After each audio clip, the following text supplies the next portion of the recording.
បុណ្យចូលឆ្នាំថ្មីប្រពៃណីជាតិខ្មែរតែងតែប្រារព្ធធ្វើជារៀងរាល់ឆ្នាំប្រជាជនខ្មែរគ្រប់រូបតែងមកជួបជុំក្រុមគ្រួសាររៀបចំគ្រឿងរណ្ដាប់និងតុបតែងលម្អគេហដ្ឋានដើម្បីត្រៀមទទួលទេវតាឆ្នាំថ្មី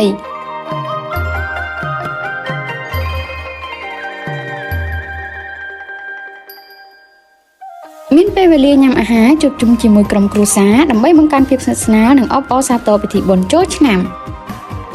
ផ្ដល់នូវភាពកក់ក្ដៅដល់មនុស្សជាទីស្រឡាញ់នៅក្នុងរង្វង់ក្រុមគ្រួសារប្រកបដោយស្នាមញញឹមនិងសុភមង្គលបង្កើតអនុស្សាវរីយ៍ដ៏រីករាយជាមួយគ្នាជានិរន្តរ៍តទៅជាមួយបារីមានជ័យ Residence ជាទីលំនៅពុកពេញទៅដោយក្ដីសុខប្រូម៉ូសិនទទួលទេវតាឆ្នាំថ្មីពី Our Staff Carpet ទិញកម្រាលព្រំសន្លឹកបញ្ចុះតម្លៃ 75% ទិញកម្រាលជើងតម្លៃត្រឹមតែ$5តែប៉ុណ្ណោះបោះអង្គុយយករង្វាន់ជាច្រើនចំណាយកាន់តែច្រើនបានពិន្ទុកាន់តែច្រើនក្នុងកម្មវិធី Saving Point ពី Our Staff Carpet សួស្តីឆ្នាំថ្មីប្រពៃណីជាតិខ្មែរ